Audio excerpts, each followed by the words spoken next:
simulation. Mais qu'est-ce qu'il faut d'ailleurs? Alors, je vais prendre un petit peu à la volée les questions qui m'ont été posées pendant la pause et qui sont intéressantes, peut-être pour ne pas conclure, on ne peut pas conclure ce chapitre pédagogie, mais en tout cas exprimer les questions posées. Oui, les étudiants changent. Les étudiants changent. L'étudiant qui est au fond a sa tablette, a son téléphone. Donc, vous avez dit qu'elle n'a peut-être pas acheté les livres qu'on lui a demandé d'acheter. Elle a décidé d'acheter plutôt son téléphone et sa tablette. Voilà. Donc, ce sont des choix qu'ils font parce que ils veulent tout de suite et rapidement. Et aujourd'hui, tout de suite, ici et maintenant. Voilà. Alors, le cours à distance permet de délivrer ce qu'on appelle le sur-mesure et le juste à temps. Parce que c'est une génération qui m'a surprise aussi. La semaine dernière, j'avais une étudiante, je faisais une visite d'entreprise, et sa tutrice entreprise a presque son âge. Et elle m'a expliqué qu'elle commençait à comprendre les règles du jeu, mon étudiante, que c'était très bien. Parce qu'auparavant, elle fonçait dans ce qu'on lui demandait. Or, il faut qu'elle apprenne à écouter le client et ne faire que ce qui est indispensable. Sinon, elle n'aura plus le temps de faire autre chose pour l'entreprise. Et ça, cette génération-là a compris cela. Nous étions peut-être une génération passionnée, qui nous lancions comme pionniers, à corps perdu, sans même poser trop de questions, pourquoi, comment, etc. On pose des questions avant. Alors maintenant, certains m'ont dit qu'ils avaient été sollicités par des universités privées qui proposent tous les produits clés en main, des produits impeccables, c'est très beau, c'est le look parfait. Et donc on leur dit, voilà, vous mettez votre tour dedans et votre cours aura un look parfait. Donc attention au charlatanisme aujourd'hui. Il ne suffit pas d'avoir un bel emballage pour faire un produit parfait. Enfin, je pense que nos collègues l'ont bien vu. On peut faire une grammaire extrêmement traditionnelle en multimédia. On peut mettre le bled sur ordinateur. Ça ne fera pas un bled interactif, ni une bonne pédagogie pour autant. Voilà. Donc, vous avez votre rôle à jouer. Et ce que je voulais dire, c'est qu'il ne faut peut-être pas... Il faut que l'université garde son rôle central. Bien sûr, un enseignant d'université peut aller travailler dans une entreprise privée, peut être embauché comme didacticien, tant mieux, peut-être. Tant mieux, l'entreprise fera du meilleur travail.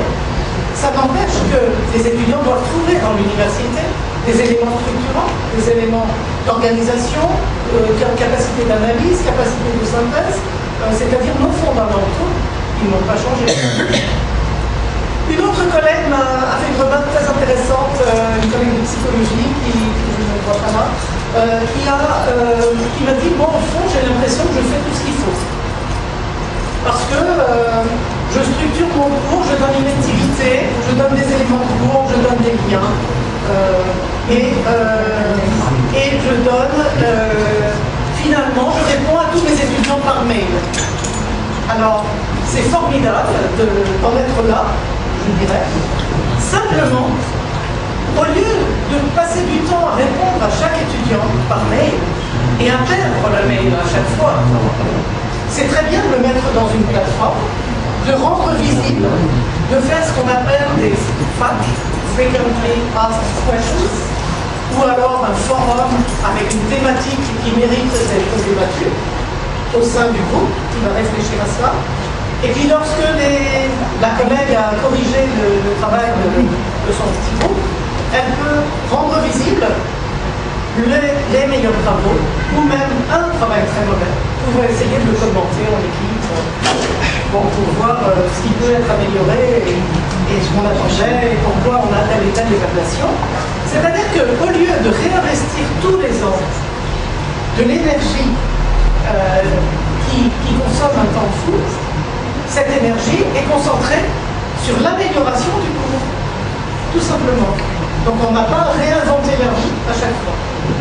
Concernant les facs dont vous venez de parler,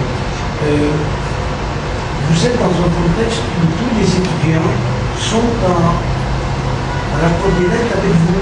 ils sont tous reliés à vous. Vous êtes tous reliés. Mais justement, c'est à ce moment-là, parce que vous pouvez même échanger, pas faire du chat, mais quand même échanger des idées directement. Tout à fait. Dans une plateforme, voilà, dans une plateforme, je peux par exemple à l'issue de la séance d'aujourd'hui, à l'issue de la séance d'aujourd'hui, si nous avons un espace, on peut décider c'est une très bonne idée d'ailleurs, de créer un espace Paris 3, Université libanaise, un espace d'échange entre vous et nous. Moi je suis pourquoi pas, ça pourrait faire partie de l'avenant préparé, pourquoi pas, on peut demander ça peut-être, un espace de collaboration entre les universités et s'échanger des questions et peut-être de temps à autre faire le point sur les questions qui émergent de votre part et de notre. Là, sur l'écran, il est écrit espace de recherche. Espace de recherche. J'ai vu tout à l'heure. Espace recherche. Espace recherche. Bon. Cet espace recherche, justement, c'est, si vous voulez, c'est le point d'interrogation en ce qui concerne notre université. Quand il s'agit d'une université privée, comme l'Université Saint-Joseph, cet espace de recherche existe. Non seulement il existe, mais il recrute un personnel extrêmement qualifié. Et les étudiants sont sollicités, forcément, parce qu'il n'y a pas autre chose. La bibliothèque est aménagée en fonction de l'informatique. Elle est aménagée ainsi. Bon, donc les étudiants qui débarquent, forcément, vont s'adapter, parce qu'ils sont là, il y a des bouquins, il y a le retrait des bouquins, il y a les machines. Et les recherches sur ordinateur, forcément ils vont faire des recherches sur ordinateur, parce que c'est là, ils ont accès. Tandis qu'à l'université libanaise, je vous donne l'exemple de notre faculté de lettres, dans cette université, il y a 4 ordinateurs à la bibliothèque. Mon collègue de Saïda vient de me dire qu'ils n'ont aucun ordinateur à la fac et qu'il n'y a pas d'internet. C'est ce qu'il m'a dit. Bon, alors, cet espace recherche, vous posez déjà le problème d'une visioconférence quand il n'y a pas encore un espace recherche et une bibliothèque informatisée. Et donc, moi je voudrais qu'on puisse nous-mêmes, ce que vous êtes en train de nous dire, qu'il puisse être adapté à nos bibliothèques et à nos étudiants. Il y a aussi l'autonomie chez l'étudiant. Comment créer chez l'étudiant cet esprit d'autonomie et de recherche? C'est-à-dire que nos étudiants ne vont même pas à la bibliothèque. Il faut les pousser pour qu'ils aillent à la bibliothèque. Les pousser, les motiver, leur demander des travaux sur place. Bon. Déjà ça, c'est à faire, l'esprit d'autonomie. Et en plus, c'est là que ça commence. C'est-à-dire que passer à la recherche sur ordinateur, il faut d'abord passer par la recherche en bibliothèque. C'est ça. Moi, je me demande si les étudiants maintenant ne font pas l'inverse. Peut-être pas.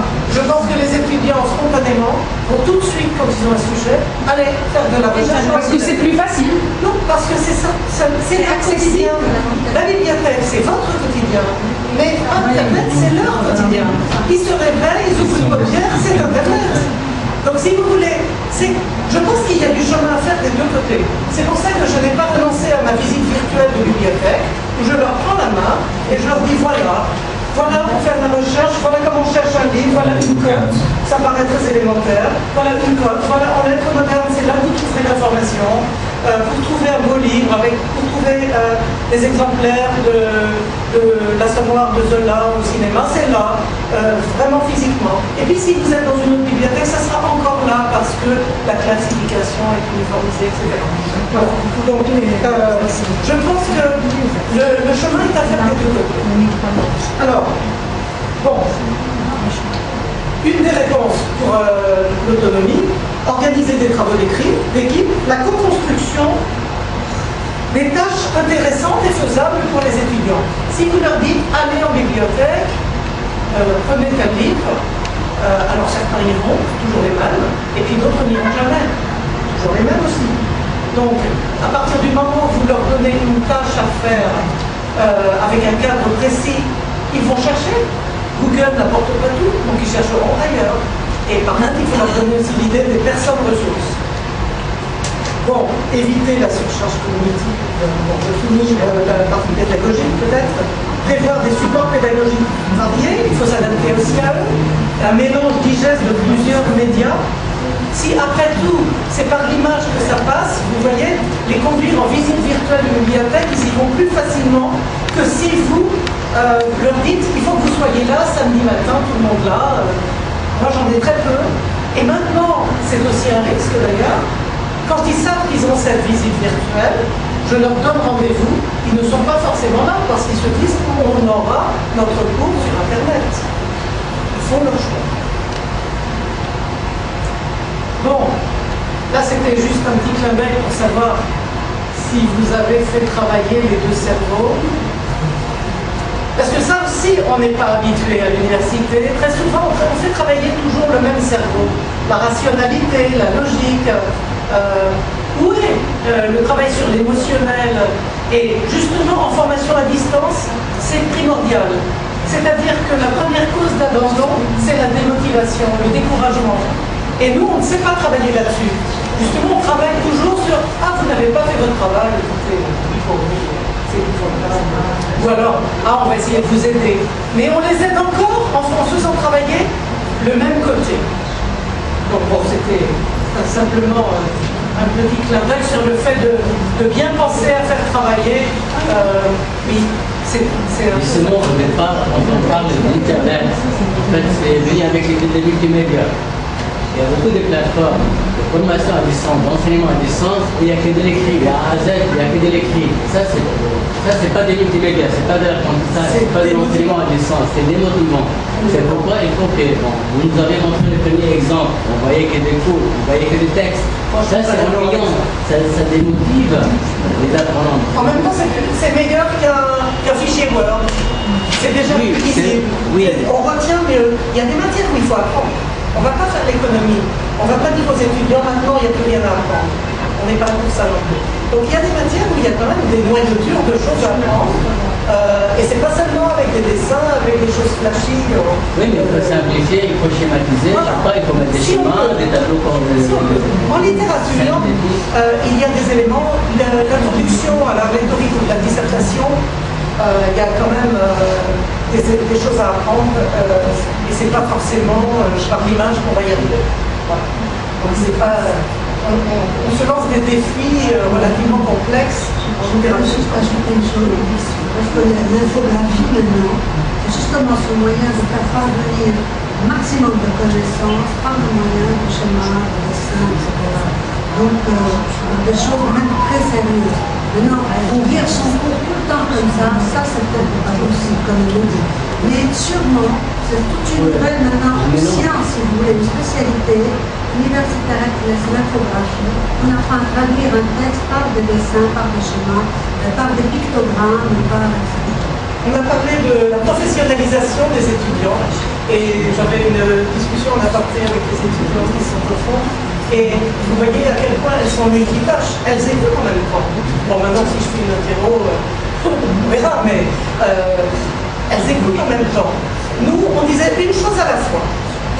Sauf que dans les entreprises aujourd'hui, on veut du multitasking, multitâche. La personne doit savoir recevoir un client, gérer un compte, en même temps vérifier sur son écran, en même temps faire ci et ça. Donc, peut-être maintenant, avons-nous allé les entraîner à ce... C'est un des signes de quelque chose de plus cardiaque. Mais vous avez le fait de faire plusieurs choses à la fois. Alors il paraît que c'est féminin. Il paraît que c'est féminin. Je suis désolée. Vous êtes peut-être moins engagés que nous. Forcément, c'est féminin. Mais on font des choses en même temps. Mais forcément, puisqu'elles sont trop dans mes cours, écoutez, il faut bien penser au bout de l'UBD. Il y a une recherche. Pas du même cerveau, ni du même cerveau. Ça peut être même le même cerveau, et on n'est pas forcément véritablement multitâche. Après, est-ce qu'on ne sait pas gérer une chose à la fois malgré tout? Moi, je ne suis pas spécialiste de neurosciences à ce moment-là.